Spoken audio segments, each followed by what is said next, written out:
nosotros conocemos como algo habitual, constante en esta parte del continente, ¿no? Team Ucrania. Ya.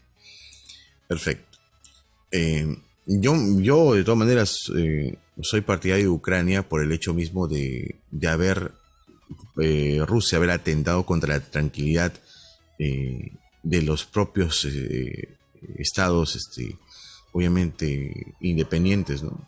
Ucrania es un país independiente, sin embargo hay toda una serie de ideas complementarias a esta con respecto netamente a lo que la OTAN o Estados Unidos quiere lograr. O sea, hay intereses por todos lados. Ahora, Estados Unidos no es ni siquiera el niño de pecho, una inocente criaturita, acá un país que no tiene no tiene ninguna otra intención, todos tienen un interés, tal cual. Pero dense cuenta, infieran. Por un lado, Rusia dice no, los malos y los nazis son los ucranianos. Y por el otro lado dice no, los ucranianos no, los estadounidenses, los rusos son los malos.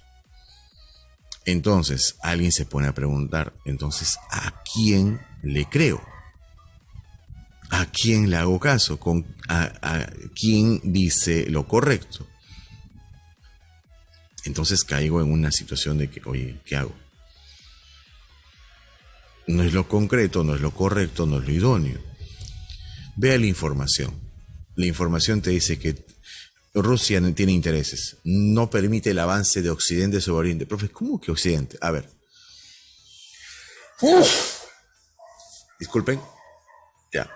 Toda la parte netamente, tomando en cuenta Rusia para su izquierda, digámoslo así, parte netamente para la izquierda, la parte occidental. Estamos nosotros y en fin, todos los países que estamos por aquí. Y que tenemos una forma de vida distinta a la de Rusia y el otro lado del mundo, donde está China y el resto de países. Ya. Entonces, ahí tú te das cuenta, creo que el profesor de Historia o de Geografía también te puede aplicar un poquito más al respecto, ¿no? En lo que es una cuestión netamente geopolítica. Entonces, aquí, como te digo, uno infiere, no, sí, unos son los malos, no, estos son los buenos, no, estos son malos, no, estos son buenos. Entonces, no infieren realmente, suponen. Pero si buscamos la situación es que Rusia ha respondido a ya una serie de situaciones que obviamente se han permitido, pese a ciertos acuerdos que han tenido con Ucrania y que Ucrania accedió, pero que Ucrania con el tiempo ha querido dar, digamos, una patada al tablero y Rusia no lo ha permitido, porque también no estamos hablando de la Rusia de Boris Yeltsin, en la cual estaban como amigos muy chéveres, como causitas de los norteamericanos. No, es la Rusia de Putin, es una Rusia más con la mentalidad de la Unión Soviética. Eso es lo que la gente no quiere entender. No quiere entender. Y entonces ahí viene, pues, ¿no? El conflicto de intereses, el conflicto de situaciones. Hay que entender esto. Yo, por ejemplo, estoy muy preocupado por una situación. China. Lo de Rusia y de Ucrania en algún momento va a parar. Si se queda ahí. Y Ucrania va a tener que perder. Lamentablemente. Por la forma como yo lo estoy observando en este instante. De mi perspectiva. Ahora, pero si Ucrania recibe más apoyo y todo el apoyo mucho más bélico de la OTAN y Estados Unidos, ahí China va a entrar a tallar. Y ahí sí va a producirse la hecatombe. Profesor, ¿y cómo usted está tan seguro? Porque obviamente Putin puede tener toda la fortaleza de la madre Russia, pero Estados Unidos aún lo ve no como un país beligerante. Por eso Estados Unidos se confió y no pensó que Putin iba a hacer algo así. Se confió. Y China ya ha rechazado las medidas económicas que tomó Estados Unidos contra Rusia. Entonces ya por ahí ya tiene un lío ya. A mí me preocupa China. Si entra China al conflicto, ahí sí. Ahí sí los tambores van a sonar más fuertes que nunca. En fin. Por eso cuando se infiere información de un texto o de cualquier situación, se lleva a cabo un proceso constructivo. Recuerda eso. El lector expande el conocimiento mediante la proposición de una hipótesis acerca del significado del texto, en un esfuerzo para lograr su comprensión. Profe, con razón me dice que la inferencia tiene que ser sustentada. Claro, yo no puedo hablar de un supuesto. Tengo que ver una sustentación, tengo que ver sobre una situación realmente tangible, visible, verificable, constatable, sumable, si es posible. Tal cual. No simplemente es un decir por decir, tiene fundamento. Por ejemplo, ¿no? Premisa mayor, los seres humanos tienen 2 manos y 2 pies. John es un ser humano. Por lo tanto, John tiene 2 manos y 2 pies. Luego, premisa mayor, todos los miércoles John sale 10 minutos antes de su trabajo. Premisa menor, hoy es miércoles. Hoy John saldrá 10 minutos antes de su trabajo. Premisa mayor, toda planta nace, se reproduce y muere. Luego, toda rosa es planta. Toda rosa nace, se reproduce y muere. Elemental. Elemental. Por eso, la inferencia según la cantidad de premisas. A ver. La inferencia mediata es aquella que tiene más de 2 proposiciones. Una de las inferencias mediatas más conocidas es el silogismo. Por ejemplo, premisa 1. Ningún extraterrestre es terrícola. Premisa 2. Toda mujer es terrícola. Conclusión, ninguna mujer es extraterrestre. ¿Por qué es mediata? Porque hay más de una proposición. 2 a más premisas. Inferencia mediata. Pero la inmediata... profesor, entonces debe haber una. Exacto. Vamos a ver esta primera mediata, ¿ya? Algunos médicos son caprichosos. Algunos. Algunos enfermeros son médicos. Algunos. Conclusión. Algunos enfermeros son caprichosos. Claro, porque las premisas me permiten aseverar tal situación. Si la premisa no me lo permite, pues no. Algunos abogados son tontos. ¡Ya! No, pues no puedo decir que sean todos. Algunos jueces son abogados. Algunos jueces son tontos. Claro, porque la premisa permite decir eso. Oh, profesor, está ofendiendo. No estoy ofendiendo a nadie, nada. Es la premisa. La premisa puede decir esto. Vamos a la realidad, puede ser que no sea cierto. Tú toma en cuenta lo que dice la premisa. Ahora, no te dicen que tomes en cuenta esto de la realidad para que creas que es así siempre. Es como cuando hay una película, creo que se llama El Diputado, El Senador, no recuerdo, una de tantas películas que hizo el gran Mario Moreno Cantinflas. Ahora, netamente dentro de todo lo que sabemos de Cantinflas hizo un discurso en el cual hablaba de los verdes y los colorados. Es un discurso netamente que chocaba contra la ideología tanto de izquierda y de derecha en su momento, ¿no? Los países neoliberales y los países netamente de sistema comunista. Ya, entonces el discurso es realmente un llamado al analizar la situación, ¿no? Por un lado, la ideología de una forma, desmereciendo lo otro, olvídate. O sea, realmente alucinante la forma, la manera como Cantinflas en ese discurso lo plasma. Ahora, hay muchas cosas que se le puede criticar al señor Cantinflas. O sea, hay muchas cosas que quizás se les puede entender como torpes, tontas o incluso hasta no muy inteligentes, que digamos, en el sentido de la afinidad. Ya, a ver, lo voy a compartir, acá lo acabo de encontrar. Permíteme un momento. Simplemente para que se deleiten un poco con lo que el señor Mario Moreno hizo en su momento. ¿Ya? ¿Dónde está? Ahí está. Listo, se los paso ahí, ¿eh? Es alucinante. Ahora lo ven después, sí, por favor, ¿no? Ahorita son capaces de ustedes ir a ver. Ya. Entonces, ya, esto lo entendemos como las inferencias mediatas. Y las inmediatas, ¿no? Cuando solamente tengo una premisa. Aquí. Se llama inferencia inmediata el razonamiento que tiene una sola premisa. Y cuando las proposiciones categóricas tienen el mismo sujeto y predicado. Profesor, ejemplo. Ya. Hoy es martes. La única premisa. ¿Qué infiero? Que ayer fue lunes y que mañana es miércoles. Ah, claro. La simple información ya te permite con algo, pero es evidente. Pero eso es inferencia, pues. Ahora, son diferentes en el tipo de relación entre las categorías. Además, se conoce el valor de verdad de una de las proposiciones. Por ejemplo, si sabemos que es cierta la proposición afirmativa, si sabemos que es verdad, todos los cuerpos ocupan un lugar en el espacio. Ya, si sabemos que esto es verdad, inferimos que es verdadera también la particular afirmativa. Algún cuerpo ocupa un lugar en el espacio, claro. Si son todos, son algunos. Estamos seguros de que son falsas. Cuáles no son correctas, cuáles no son concretas. Ningún cuerpo ocupa un lugar en el espacio. Pues sí, ningún cuerpo ocupa un lugar en el espacio. Porque en el texto dice que son todos. Algún cuerpo no ocupa un lugar en el espacio. Falso. Porque en la premisa te dicen que son todos. Ah, profesor, si la premisa, exacto. Depende de la premisa para que puedas entender luego la conclusión. Acá, por ejemplo, si dicen que ningún pez es reptil, por lo tanto, ningún reptil es pez. Es evidente. Ah, profe, pero se puede inferir porque hay una sola premisa. Claro. Algunos libros son de matemáticas. Por lo tanto, no todos los libros son de matemáticas. ¿Se entiende? Ah, ok.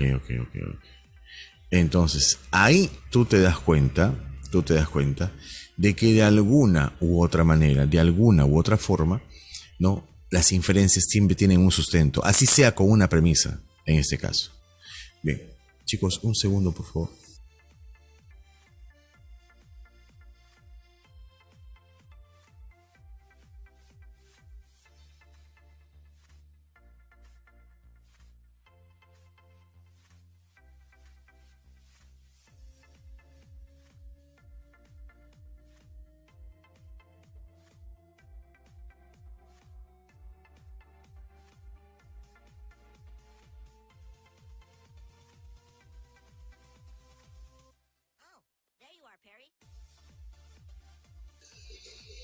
Listo, chicos, a ver, sigamos.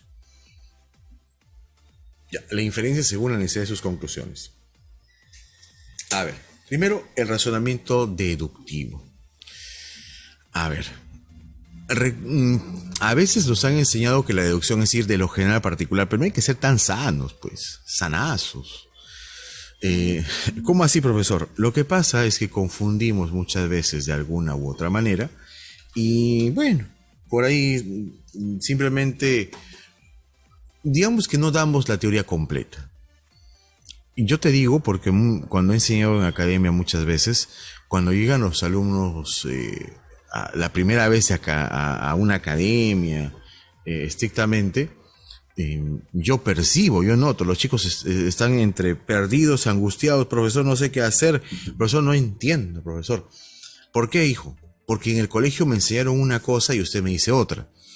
Es como que no, acá no se aplica lo general o particular. Explíqueme, profesor. Ya. Yo te digo, rapidito. Imaginemos una compañera, Débora, devoradora. Oye, ¿qué pasa? Así se llama tu compañera, pues. No puede llamarse así ahora. Ya. ¿Qué pasa con Deborita?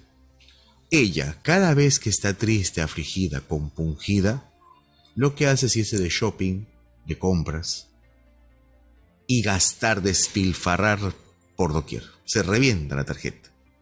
Yada. Ella acaba de terminar una relación amorosa de más de 5 años con Masturbino. As. En fin. Y está muy pero muy triste. ¿Qué se infiere? Que la señorita va a ir de compras y va a despilfarrar a diestra y siniestra.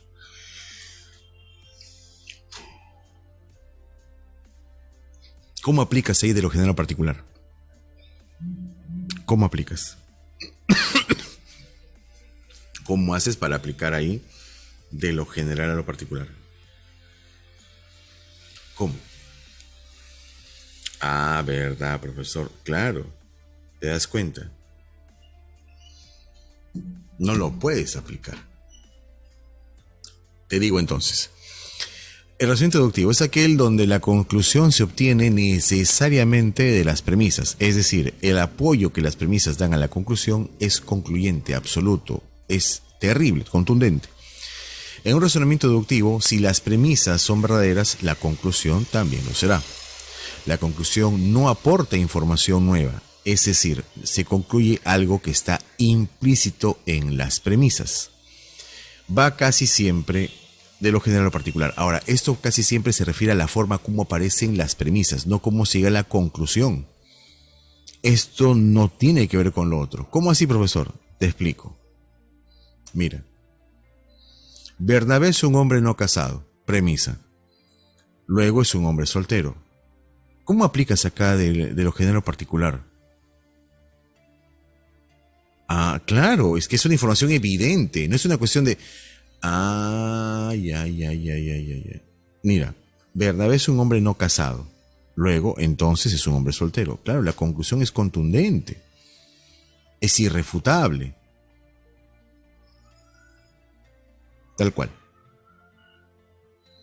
Si la figura es un triángulo, entonces tiene tres lados. Claro, pues porque un triángulo tiene tres lados. Es evidente, profesor. Es que eso es una conclusión, pues es una inferencia. Todos los mamíferos tienen crías vivas. Por lo tanto, conclusión, el ser humano puede ser clasificado como mamífero. Evidente. Tal cual. ¿Se entiende?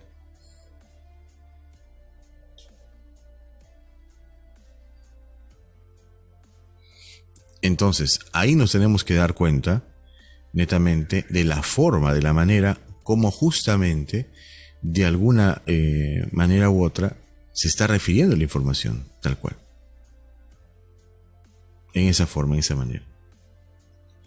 Ahora, en cambio, el razonamiento inductivo. Un razonamiento es inductivo cuando las premisas apoyan en menor o mayor grado la conclusión. Tal cual.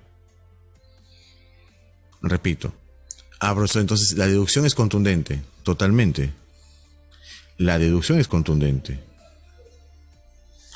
En el inductivo, ¿qué ocurre? No pasa eso, pues, ¿no? Cuando las premisas apoyan en menor o mayor a la conclusión, de alguna forma u otra. Porque va a llegarse a una idea mucho más genérica. Pero no es ir simplemente de lo particular a lo general. Es otra situación. Se observa un patrón, una regularidad de resultados para repeticiones del mismo caso y sobre la base de tal regularidad se infiere la regla. Es decir, si algo sucede siempre, pues es lógico pensar que siga sucediendo. Es lo más sustancial. Es lo más sustancial, que pueda seguir sucediendo. Tal cual. ¿Ok? Listo. Así creo que todos estamos de acuerdo. Bien, entonces, ¿por qué, profesor? Porque es un patrón, pues si se repite una vez, puede ser que se repita 2, y 3, y 4, y 5, y así. Ya. Razonamiento inductivo. Se caracteriza por llegar a una conclusión general, mediante una conjetura, a partir de observaciones repetidas de casos específicos o particulares. Por ejemplo, primera premisa. He observado el cuervo 1 y era de color negro. El cuervo número 2 también era negro. El cuervo 3 también era negro. Conclusión, luego, todos los cuervos son negros. Es la conclusión. Tal cual.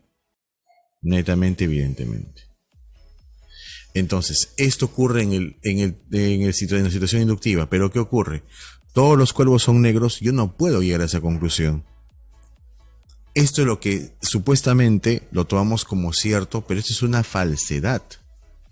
Esto no puede ser inducción. Porque la inducción lleva una probabilidad.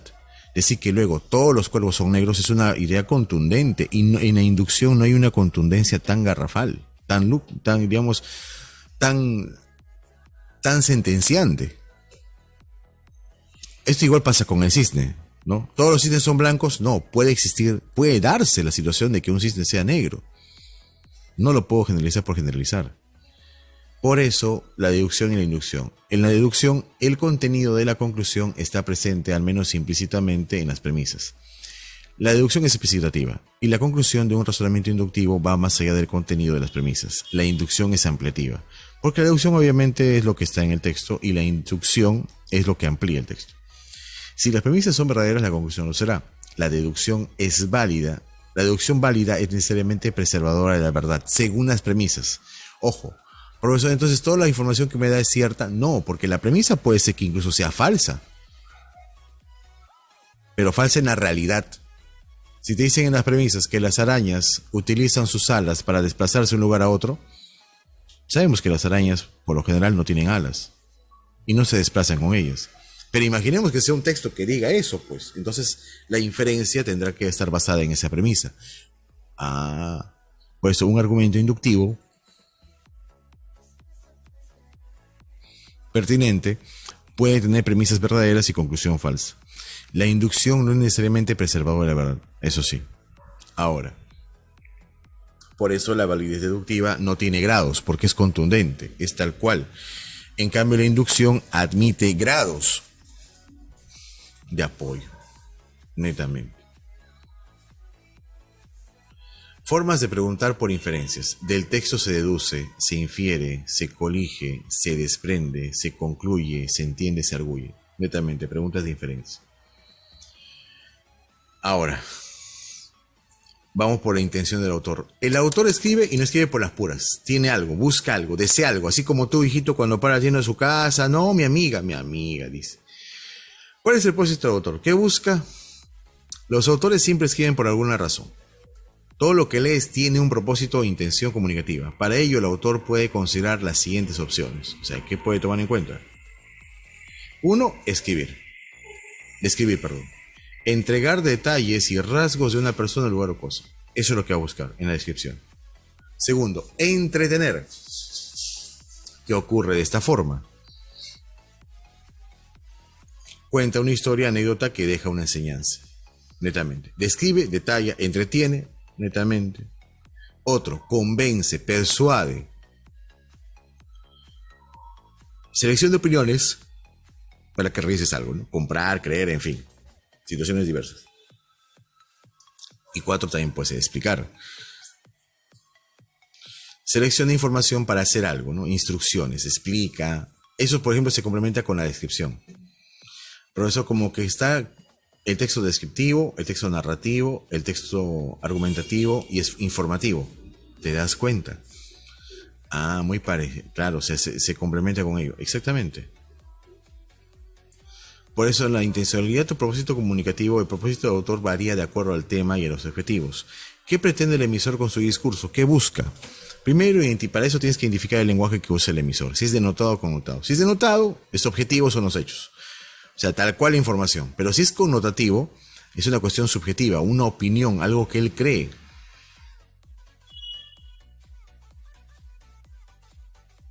Por eso el segundo paso es identificar la tesis o hipótesis. ¿De qué me sirve ¿De qué me quiere convencer? ¿Qué me quiere demostrar? Algo trata de aseverar, de afirmar. Por eso hay que identificar el argumento. Responde al por qué, a la razón, al motivo. Ahora, para esto, distinguir el tono del emisor, sentimientos del emisor respecto al tema que trata. ¿Qué es lo que busca? ¿Qué es lo que aduce? ¿Qué es lo que desea? ¿Qué es lo que responde? Netamente. Ahora, por eso el tono del emisor, la forma como da el mensaje. Si es irónico, que es una burla sin mala intención. Si es sarcástico, es porque el autor trata de ser hiriente. Si es displicente, no tiene ningún compromiso, es apático. Si es conciliador, trata que se pongan de acuerdo en el texto. Si es esperanzador, el autor tiene una actitud de que algo bueno va a venir, algo bueno va a pasar. Si es crítico, es un punto de vista netamente, es un punto de opinión. Entonces, pero defender un punto de vista, el crítico, recuerda que la crítica se hace desde una forma objetiva. No es a pensar que es mala intención siempre, o bueno, que se puede entender así. Luego, reflexivo. Disculpen. Porque analiza, se da cuenta de los beneficios y las cosas perjudiciales. Problematizador, porque resalta más el aspecto negativo, lo contraproducente. Si es objetivo, plantea la información de manera imparcial, neutra, o sea, ni para uno ni para el otro. Y si es subjetivo, al contrario, tomará una postura. O uno es correcto, el otro es incorrecto. En algunos casos puede haber agresividad, ¿no? Netamente, porque será confrontacional y será directo en lo que diga. Y lo otro, el polémico, ¿no? Énfasis en una controversia sin violencia. Si es coloquial su tono, un lenguaje informal, un léxico jergal, una forma muy hasta chabacana. Si es escéptico, no se cree muy crédulo de lo que está pasando, ocurriendo en la información. Pesimista, que no da fe de lo que pueda mejorar. Utópico, soñador, una visión idealizada, pero aquello imposible, pues, ¿no? Por eso dice utópico. Persuasivo, cuando trata algo, plantea una visión desde una forma emocional. El que persuade trabaja el sentimiento. El que persuade te trabaja emocionalmente. El que persuade apela a tus emociones. El disuasivo induce con razones a desistir de un propósito, pero por razones. Cuando quieren persuadirte, netamente te trabajan al sentimiento, pero cuando quieren disuadir, que es que ya no hagas algo, pues, ya no te trabajan al sentimiento, sino te dan razones, te dan justificación. ¿Mm? Ahora, texto según el tipo de discurso. Recuerda que puede ser narrativo. Relata hechos que suceden, personajes, vemos el qué pasa. Ejemplo, las novelas, los cuentos, las noticias. Acá hay abundancia de verbos en acción, verbos que se realizan. Luego, el texto descriptivo cuenta cómo son los lugares, las situaciones, ¿no? Los personajes que intervienen. Luego, le responden a cómo es. Te dan, claro, por algo piden detalles. Ejemplo, guías de viaje, novelas, cuentos, cartas, diarios. Hay abundancia de adjetivos. Hay una cantidad considerable de adjetivos. Por eso es descriptivo. Detalle. Dialogado. Esto produce un texto narrativo por general, ¿no? Que son lo que dicen realmente los personajes o quienes intervienen, ¿no? ¿Qué dicen? ¿Qué hablan? ¿No? Piezas teatrales, cuentos. Acá hay acotaciones, indicaciones, tal cual. Ahora, el texto expositivo explica de forma objetiva unos hechos, ¿no? Porque es así. Libros de texto, artículos de divulgación, enciclopedias, lenguaje claro y directo. Y luego, analizamos por acá el texto instructivo. Dan instrucciones, recomiendan operaciones, procedimientos, cómo se hace. Para eso hay recetas, manuales de instrucción, normas de seguridad, oraciones imperativas y conectores de orden. Pero en el argumentativo se definen posiciones, ideas. ¿Qué pienso? ¿Qué te parece? ¿Qué opinión hay? Acá hablarse los artículos, ¿no? Publicaciones, en fin. Y hay verbos que expresan opinión. De acá, ¿cuál nos interesa más? El texto positivo y el argumentativo, que son los más usuales en un examen de admisión. Ahora, el texto según la función del lenguaje, que eso es lo que yo he observado que ustedes también los evalúan. Por ejemplo, te has hecho todo un hombre, Naruto. Papá. Ala. Se lo contaré toda Kushina. ¡Aso! Naruto. Pi. Ya, escucha. Es que hay un lenguaje acá, pues. Netamente. Uy. ¿Qué función del lenguaje hay acá? Una función emotiva. Eso es, ¿no? Más emotiva. Referencial. Lo que pasa es que al ver la situación así, la seguida de imágenes, tú te das cuenta que se transmite algo. Netamente. Hay una situación que tácitamente notas en los mensajes esa nostalgia, ese sentimiento. Entonces, ¿qué ocurre acá? Tú recuerdas que en el circuito de la comunicación existe lo siguiente, ¿no? Netamente, partiendo de la información que se te ha brindado. Hay un contexto, hay enunciado, mensaje receptor o emisor también conocido, hay un referente, hay código y canal. Recordando que referente es el tema al cual se refiere el mensaje, el código es el conjunto de signos con el cual se comunican, el canal que va a ser el medio por donde va a viajar el mensaje y acá los tres elementos fundamentales. Emisor, mensaje, receptor. Enunciado o enunciador, ¿no? Es quien produce y emite el mensaje es la información que el emisor transmite. Y el receptor es la persona que recibe e interpreta el mensaje del emisor. Ya. Ahora, sobre estos elementos es que aparecen las funciones del lenguaje. Te explico. Acá. Por ejemplo, Se denominan funciones del lenguaje aquellas expresiones del mismo que pueden transmitir las actitudes del emisor, del hablante en la comunicación oral y del escritor en la comunicación escrita, frente al proceso comunicativo. El lenguaje se usa para comunicar una realidad, sea afirmativa, negativa o de posibilidad, un deseo, una admiración o para preguntar o dar una orden. Netamente. Entonces, por eso se usa el lenguaje, para que se pueda plasmar la realidad. Según sea como utilicemos las distintas oraciones que expresan dichas realidades, será la función que desempeñe el lenguaje. Claro, que es lo que busca para esto. Por ejemplo, vamos, ¿qué funciones tiene el lenguaje? Ya. 1. El lenguaje tiene una función referencial o representativa. Yo me llamo Ana y tengo 20 años. En la función referencial, el elemento de la comunicación más importante es la situación. El emisor informa sobre la realidad, el emisor transmite información, ideas, conocimientos, pensamientos al receptor. Esta función se usa mucho en las clases, en los libros de texto, en las noticias. El triángulo tiene 3 ángulos. Ya. Informativo, referencial. Luego, la conativa o apelativa.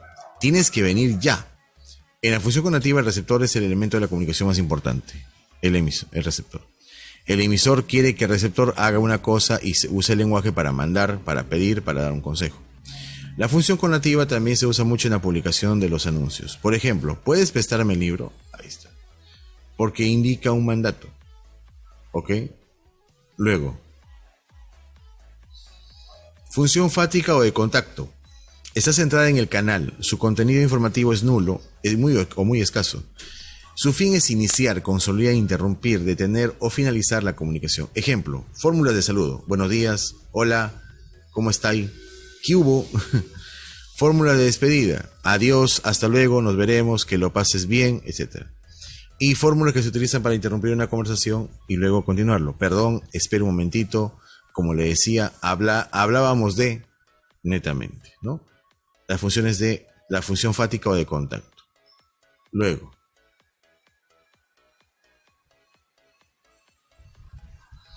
función metalingüística. Él es un determinante. Entonces cuando en clase de lengua la profesora usa el lenguaje para explicar sobre cosas sobre el lenguaje tiene una función metalingüística. En esta función lo más importante es el código, o sea, el lenguaje. La función metalingüística está también en los diccionarios para explicar las palabras o los signos y en frases de los niños. Cuando preguntan, ¿este signo, esta palabra, qué significa? Cuando esta persona quiere explicar bien una cosa y dice, quiero decir que, por ejemplo, saltar es un verbo. Función metalingüística porque habla propiamente del lenguaje, tal cual. Luego, función emotiva o expresiva. ¡Qué alegría! Me siento muy feliz.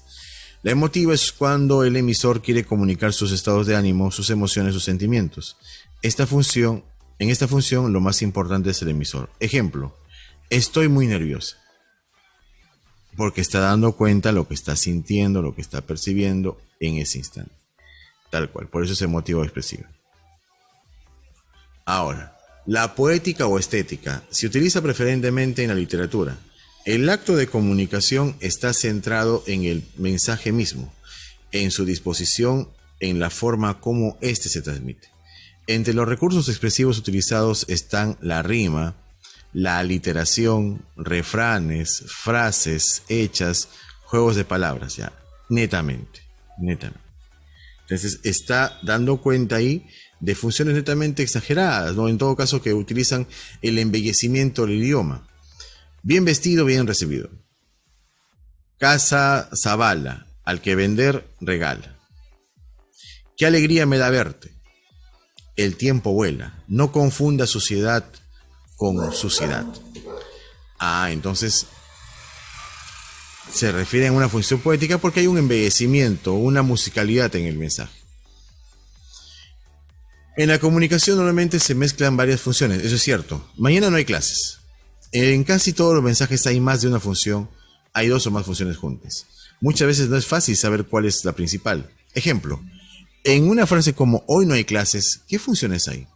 Función representativa porque el emisor da una información al receptor, correcto. Y luego, Si esta frase le dice a un alumno, seguro que también hay una función expresiva. También porque el emisor transmite sentimientos de alegría al receptor. Claro. O incluso como mandato. Netamente. Te das cuenta. Puede haber una variante. Recuerda, a ver, ¿cómo funciona esto? Por ejemplo, la función expresiva o sintomática está relacionada al emisor. La apelativa o conativa al receptor. La poética al mensaje. La referencial al contexto. La metalingüística al código y la fática al canal.